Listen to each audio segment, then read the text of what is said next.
Hey, this is Oingle Jackson, and I'm here with my dad, Steve.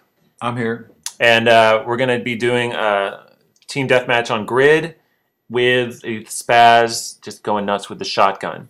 And it's a pretty decent game, but we're probably not really going to talk about it too much because, unlike me, most people don't really care about this game. I don't care. I don't care. I have ideas about this sort of possibilities here, but Well, okay. Well, what are those ideas? well, I always like the idea of wandering through alien landscapes, and I always thought it'd be great to put the camera on the front of a car and drive all over Yugoslavia, for example. Just drive down the road. Yeah. And then it would be really interesting to just see what's ahead. And this is sort of like that. You could do it on foot. You could do it on a car. You just wander through France or Gabon or Yeah. Well, and this certainly is an alien landscape, not alien in terms of sci-fi, but new. and just going around town. I mean, it's neat to see. For me, it's visually appealing to watch, to just go through a landscape. And it is pretty rich. Yeah, I mean, no, these are great landscapes. I just don't care about the game, the shooting and the dying and the blowing up. Well, this is a friend of mine we were talking about why guys like this game especially, and he said it's cowboys and Indians. You're in your neighborhood. Yeah, but I played that when I was 8. Well, but people still like territorial disputes, and they like I play tribal soccer imitation. Too, Yeah, and yeah. that's running. Sometimes there are collisions. I like being physical. I like bumping into people. Yeah, yeah. And you like to score on the other team.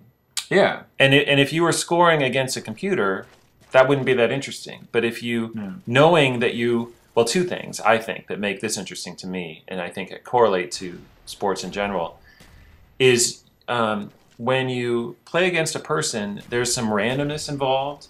It's not it's not just how can I move around him. It's how can I psychologically work with this guy, and psychologically work with myself. And it happens so fast you don't think about it. You just True. It does force you out of your brain. I mean, you just have to act and react.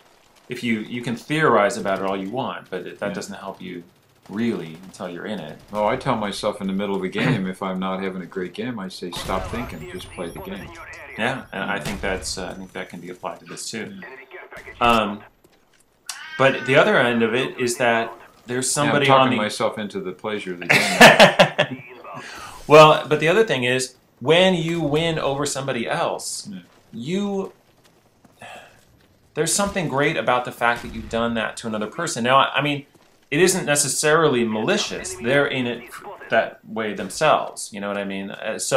But when you have a victory over another person, that's different than a victory over any other challenge. Yeah, but I mean, I've thought about this, and in soccer, I don't think that there's any particular pleasure in beating anybody.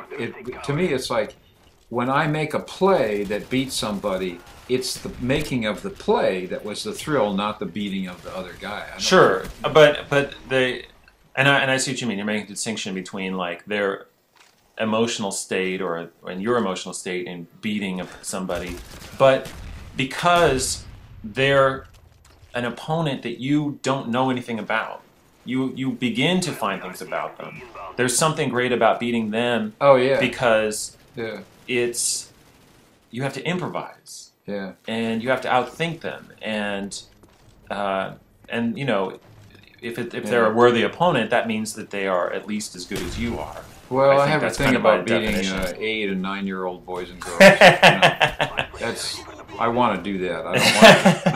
I don't like getting beat. Although sometimes it's fun. I have to say, great play. Oh yeah. Well, and I think that not everybody feels this way, but I do think that there is an appreciation when somebody beats you and they really do beat you. Oh yeah. There's a guy named Woody's Gamertag, and he says the cardinal sin is when somebody beats you when you actually outplayed them. That's something wrong with the game itself. But that if somebody outplays you, I think implicit in that is the idea that if somebody outplays you, they outplayed you, and then they get But they get that. Aren't there elements of the game that are beyond your control? I mean, you can outplay. This happens in watching football games. Is the better team doesn't always win. Sure. They can play a better game and not win. Sometimes the ball bounces. Yeah, and there's certainly a lot of elements of randomness in there that, not a lot, they try to control it, but, when you kill somebody, they're going to spawn on the map somewhere, and this is a big point of contention. The people who wrote the game have to figure out where they're going to spawn that person. And by spawn, I mean like place them back in the map. So the people you're killing aren't really dead, even virtually not really dead. No, it's really just a penalty in a way. Yeah. Because they come it's back. Like tag, huh? Yeah, it is like tag. And it's like if you played Cowboys and Indians, but the person just had to go back to somewhere on this in your neighborhood, and then they could come back out again. Yeah. I like to think of it as tag too, in the sense. Oh yeah, I forgot I got the friendly death machine here, but in a way, I used to call it tag, but you can do it from across the map. Yeah. You basically, if I see you, like in Cowboys and Indians, we used to play, or Cops and Robbers. Whoever said bang first, right. You turn a corner, and if somebody says bang first, they win. Yeah, and that's kind of even if you couldn't aim your bang. Yeah, exactly. So I think of this as like that too. Although I think, un-PC-ness aside, Cowboys and Indians or Cops and Robbers is really kind of what this is about. Yeah. But they add in the challenge, a couple of different unique features. One is that these different guns that you use have strengths and weaknesses. Some are good up close, some are good far away, some are good mid-range. Well, don't you know the scene? Don't you know all the different turns and corners and what's around the next corner? Yeah, After a while, don't you know all this? That's what they call map knowledge. Yeah. And map knowledge is really huge, because if you know that if you turn this corner, there's a big intersection, or it's a huge trafficked area that you should be cautious, but you have another area where you don't. Or if you know that everybody goes to this one spot, and if you go to this other spot where you can see that spot, that kind of thing. So yeah, definitely that's a big element to it. And I really do think, like any good game, they work at balancing it, but they also try to throw in just as many different elements as they can, so that it isn't just checkers.